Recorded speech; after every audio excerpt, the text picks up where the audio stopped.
comment sommes-nous passés de simples ingénieurs diplômés en sciences de l'éducation et en sciences religieuses à professeurs d'université sans avoir de doctorat ou sans avoir de master ou d'agrégation?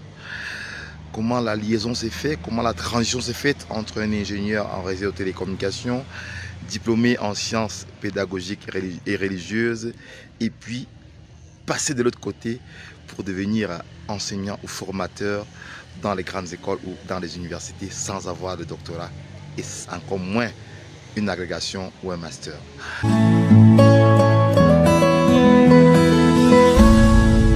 Bonjour, mon nom est Jocelyn Maglarioumbi. Dans cette vidéo, je voudrais pouvoir expliquer comment nous avons pu faire le processus, comment ça s'est passé pour que nous puissions passer du simple statut d'ingénieur en réseau de télécommunications à celui d'enseignant d'université ou mieux de formateur professionnel dans les grandes écoles et dans les universités du Cameroun et d'Afrique.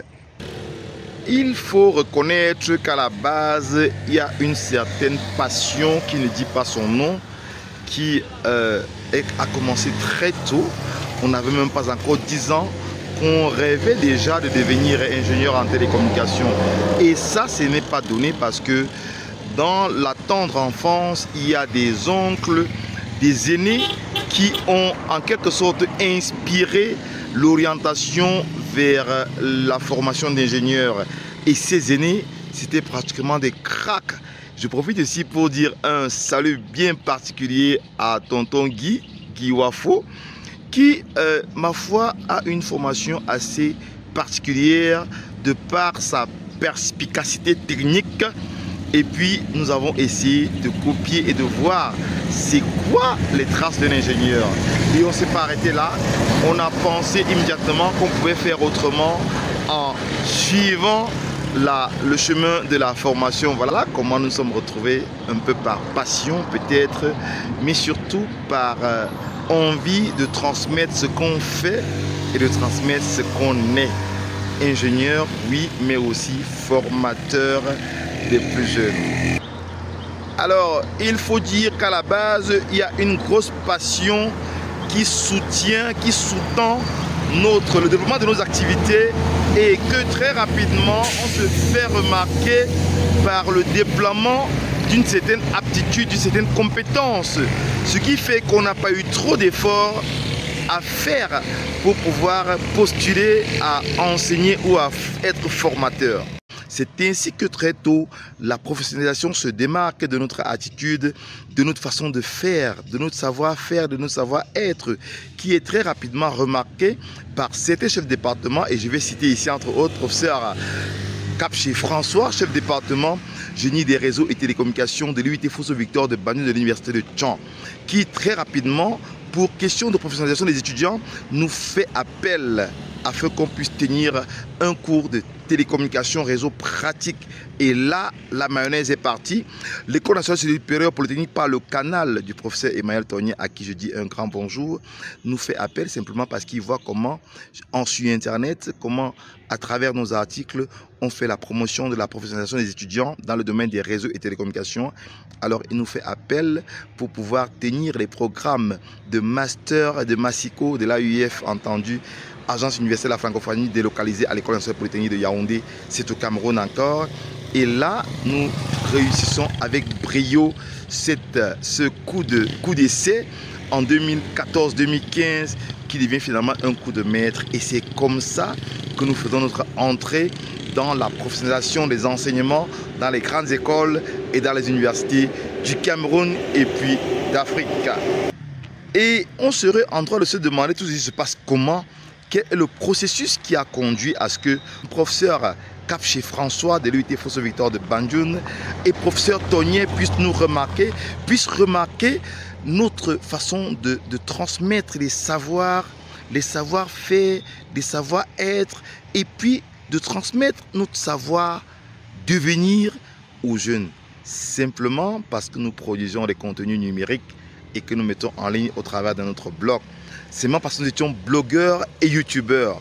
On regardait à travers ce que nous faisions, les compétences que nous avons développées avec le temps. Et finalement, ils ont dit, mais tiens, ça serait intéressant de venir aussi montrer ses compétences, transmettre ses compétences aux jeunes de nos grandes écoles et de nos universités. Voilà comment nous sommes devenus, sans être docteurs, sans être encore moins agrégés, professeurs ou alors enseignants des grandes écoles et des universités du Cameroun et d'Afrique. Alors, vous aussi, vous pouvez faire pareil. Simplement en devenant blogueur et non influenceur, vous pouvez attirer l'attention sur vos compétences, sur votre savoir-faire, sur votre savoir-être. Que vous soyez encore en service, que vous soyez senior retraité, il vous est possible vous aussi de produire des contenus numériques pour démontrer d'une expérience, démontrer d'une expertise, démontrer d'un savoir-faire et d'un savoir-être qui finalement va attirer l'attention, va rendre ceux qui vous suivent focus sur vos compétences, sur vos expériences, et ils vont pouvoir sans doute vous solliciter comme nous avons été sollicités presque 2 décennies déjà pour accompagner les étudiants dans l'appropriation des compétences et des aptitudes pratiques dans les réseaux et dans les télécommunications. Vous aussi, vous pouvez le faire simplement en produisant des contenus numériques. La production des contenus numériques n'est plus l'apanage seulement des journalistes aujourd'hui, mais vous pouvez devenir simplement blogueur et non influenceur et transmettre votre savoir-faire, votre savoir-être aux nouvelles générations afin d'impacter leur devenir simplement en devenant blogueur et non influenceur.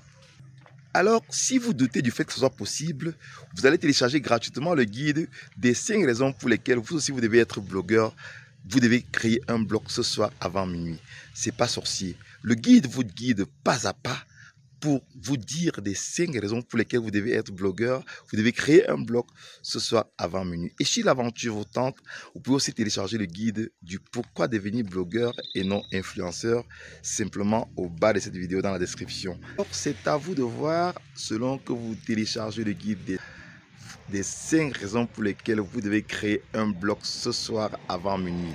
Indiquez-nous juste l'adresse à laquelle nous allons vous envoyer le guide des 5 raisons pour lesquelles vous aussi vous devez créer un blog ce soir avant minuit. Et si vous voulez découvrir pourquoi vous devez être blogueur et non influenceur, chargez le guide du pourquoi devenir blogueur et non influenceur juste en bas de cette vidéo. C'est à vous de faire le choix.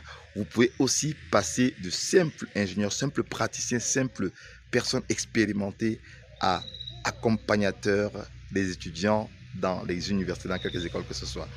Vous avez aimé la vidéo, mettez-nous un bon pouce comme ça et on se dit à très bientôt dans les aventures des cybervillages. N'oubliez pas de vous abonner à la chaîne. Ciao.